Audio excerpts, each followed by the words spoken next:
Je vais vous faire rejouer un peu au médecin cet après-midi. Quel diagnostic on peut faire de l'Église d'aujourd'hui, l'Église catholique? Une question complexe. D'ailleurs, pour y répondre, ce que j'ai fait, j'ai interviewé par sondage 500 personnes du diocèse de Québec. Justement, cette question, savoir qu'est-ce qu'ils pensent de leur Église, qu'est-ce qu'ils pensent des autres catholiques, quelle relation qu'ils ont à Dieu, aussi quels besoins spirituels qu'ils expriment. Donc, le diagnostic, si on veut, pour rapport à l'Église, il y a un diagnostic de constat qu'il y a du travail à faire. En même temps, bien qu'on parle de diagnostic, il y a un chemin de guérison. Puis j'y crois fortement, mais dans l'espérance, dans le Seigneur.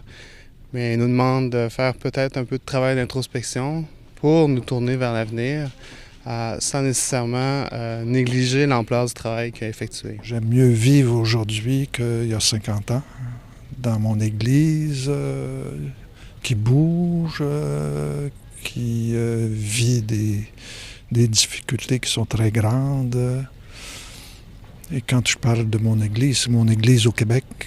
Il se passe des choses qui, d'une certaine façon, sont douloureuses parce que le peuple découvre ses pauvretés.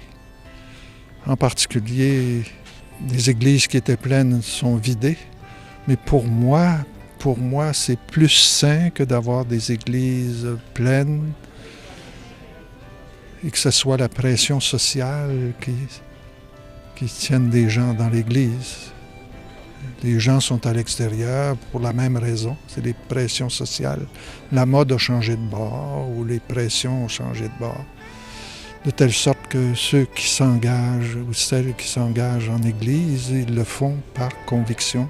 Et tout partout, on voit que des personnes cherchent Dieu, essaient de découvrir leur relation au Seigneur. Et c'est plus authentique, à mon avis.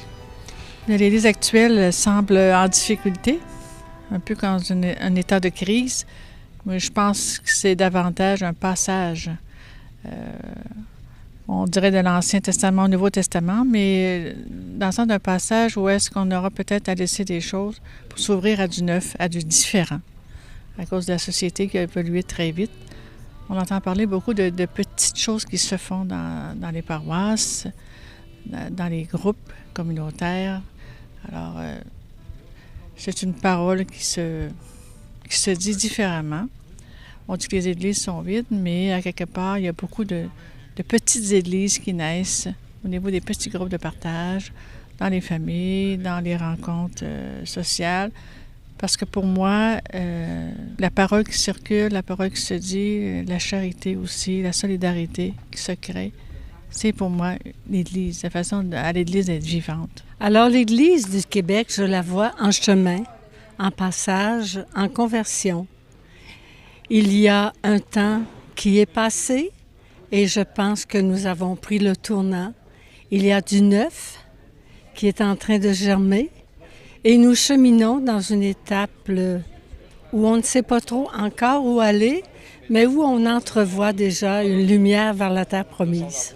Pour que ce passage continue, je pense que tout d'abord, nous avons à être attentifs les uns aux autres, à nous mettre à l'écoute des uns des autres, à se laisser inviter, comme disait l'abbé Montminy ce matin, à être lucide surtout aussi, à reconnaître ce que nous vivons en tant que personne, en tant qu'équipe, en tant que communauté, ne pas nier la réalité difficile que nous avons à vivre, mais à célébrer le deuil, à laisser un passé et à se donner de l'espérance ensemble pour demain. Je pense qu'on a une Église qui actuellement est un peu déboussolée parce qu'elle a vécu plusieurs chocs. Moi, j'ai l'impression que l'Église ressemble à un organisme qui est en pleine transition.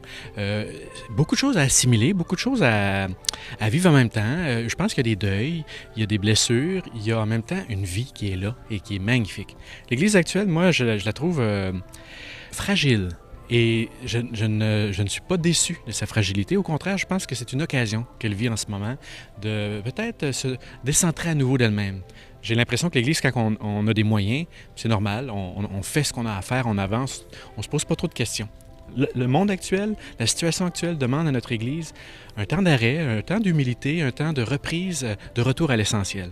Hier, on avait l'abbé Montminy qui nous a rappelé l'importance d'écouter ce qui se passe. Hein? Qu'est-ce qui se passe dans le monde actuellement, puis comment être en même temps à l'écoute de l'esprit. C'est les deux réalités qu'on doit tenir ensemble. L'écoute du monde, des besoins du monde, puis l'écoute de l'esprit, de ses appels, de ce qu'il fait en nous, puis autour de nous, puis ailleurs. On avance dans la confiance, pas dans le programme, dans la confiance. Puis là, on est plus dans l'ordre d'une expérience relationnelle profonde. Ce matin, on avait le témoignage d'une femme extraordinaire, une missionnaire enflammée, et qui a été capable, et c'est rare, de prendre un recul sur son élan missionnaire, puis d'accueillir des interpellations qui lui ont été faites. Et c'est le défi. Plus on est passionné, des fois, on avance en avant, on ne regarde pas par en arrière. On fonce. Mais en même temps, d'être capable de dire, on s'arrête, qu'est-ce qui s'est passé? Oh, là, il y a peut-être des correctifs.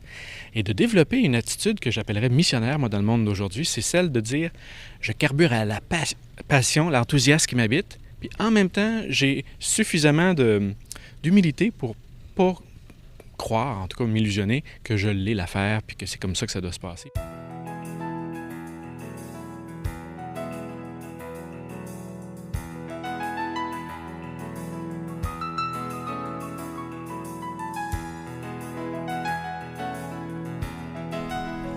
Prescription, je ne sais pas, mais comme le congrès ici, ces jours-ci, je trouve qu'il y a du neuf qui est, pour moi qui est vivant, c'est d'oser aller vers les personnes, oser parler de Jésus-Christ et oser prendre parole aussi. Et c'est bon de reconnaître que Dieu est présent dans la simplicité de notre quotidien, ce qui fait que je suis unique et que chaque personne est unique. Si on attend des grands événements, des grands tremblements de terre, ça n'arrive pas souvent dans notre vie personnelle, mais beaucoup de petites choses au quotidien qui sont là pour nous aider à trouver la joie de vivre, finalement. Et c'est une parole la parole de Dieu qui s'articule à travers l'expérience humaine. Avec de l'espérance dans le cœur, avec une plus grande prise de conscience de la complexité d'abord d'un passage, avec une force d'être, de savoir qui je suis, qui on est, quelle est ma capacité de donner et comment je veux m'engager jusqu'au bout pour l'Église. Cela avec mes fragilités, avec mes richesses, avec mes pauvretés. Peut-être que moi aussi, j'ai à faire une introspection sur mes pratiques pastorales. On est appelé à des conversions pastorales, mes pratiques missionnaires. Puis est-ce que j'essaie toujours d'être comme tout-puissant, indispensable, ou est-ce que j'accepte tranquillement de former d'autres leaders puis laisser à d'autres de prendre leur place? Il y a un mystère pascal là-dedans, puis Jésus l'a fait. On vient de fêter l'Ascension, Jésus, il s'en va. Puis il laisse à ses apôtres un mandat missionnaire. Mais il faut qu'ils partent. Puis nous, si on ne veut pas partir, si on veut toujours tout prendre sur nos mains, bien, on ne laisse pas à d'autres l'occasion de prendre leur place. Moi, c'est former des consciences adultes, des gens capables de juger par eux mêmes, pas par complaisance ni par conformisme, mais par conviction, comme on dit, et être capable d'assumer leurs convictions, de vivre de leurs convictions. Ça, c'est de la santé. C'est de la santé et c'est comme ça, à mon avis, qu'on va bâtir l'Église. Dans le fond, c'est former des adultes dans la foi, capables de conviction puis de compréhension. Premièrement, les gens ont manifesté clairement qu'ils avaient besoin de recréer un dialogue avec l'Église. Priorité numéro 1 sur les gens, c'est presque 6 personnes sur 10 ont manifesté qu'ils avaient besoin de recréer le lien d'appartenance avec l'Église. Ensuite, les gens ont beaucoup soulevé l'élément de la formation chrétienne, qui ressentaient qu'il y avait des besoins de formation et qui avaient besoin, en troisième lieu, d'être accompagnés dans des groupes, d'endeuillés, divorcés, séparés. Dans le fond, toutes les difficultés que les familles, les individus rencontrent ont besoin que l'Église ait quelque chose à leur offrir. Donc, c'est 3 grandes priorités, si on veut, que les gens ont identifiées, que l'Église... les gens aimeraient que l'Église propose quelque chose. Et d'une manière générale, les gens ont exprimé 7 personnes sur 10 quand même qui aimeraient que l'Église s'implique dans toutes les sphères de leur vie. Personnel, spirituel, engagements sociaux. Donc c'est comme un retour, si on veut, la religion catholique sur la place publique. C'est ce que clairement les gens ont exprimé. C'est un renouveau parce que ça fait 40 ans qu'on nous dit que la religion catholique doit être privée. Et là, on voit une nouvelle génération qui veulent prendre de la place sur la place publique et exprimer leur foi. Il y a beaucoup d'informations, les gens ont beaucoup de besoins, on pourrait facilement s'y perdre. Et premièrement, ce serait de rencontrer les gens. C'est d'aller discuter avec les gens qu'on peut voir depuis 20, 30 ans, mais c'est de savoir concrètement, toi, aujourd'hui, quel serait ton besoin.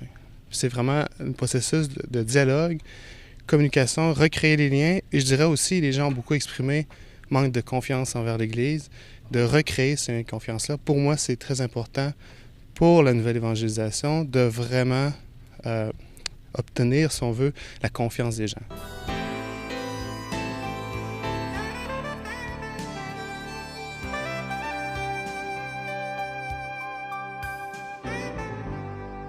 D'abord, de prendre soin de soi-même.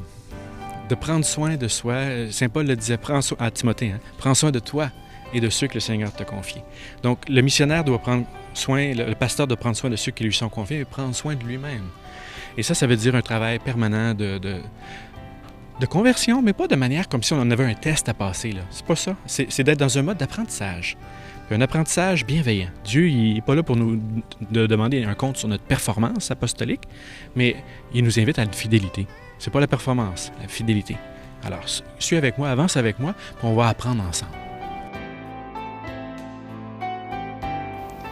Nous l'entendons si souvent, vous et moi, ce besoin criant de formation. Les gens voudraient faire mieux, voudraient s'engager, mais disent « j'ai pas ce qu'il faut, je me sens pas prêt ».